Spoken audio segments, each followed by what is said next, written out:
Okay, what we have here is 1920s construction, shiplap interior. We've got degradation of the ceiling structural components that resulted from a tree fall, yarding out the power pole, which at one point was situated on the exterior of this structure, but after some years and some remodels, this became the bathroom. So we've got subfloor repair, likely subfloor and floor joist repair, reframing, customers looking to do new flooring material, standard components.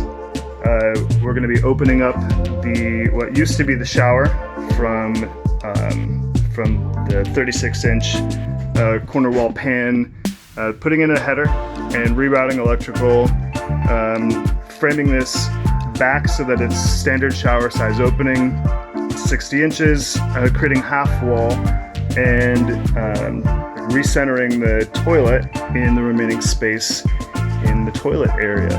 And we will be retaining the vanity on the exterior wall just to utilize the existing plumbing and drainage.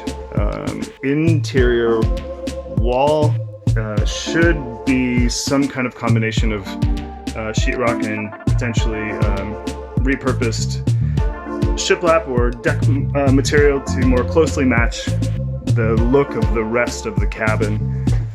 We've got some floor repair out here in what used to be a little in-between space. This closet area is also up for grabs, and we've got some ceiling repair up here.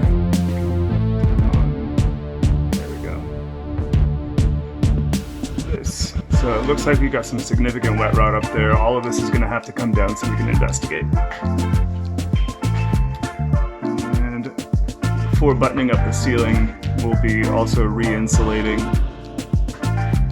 and insulating the walls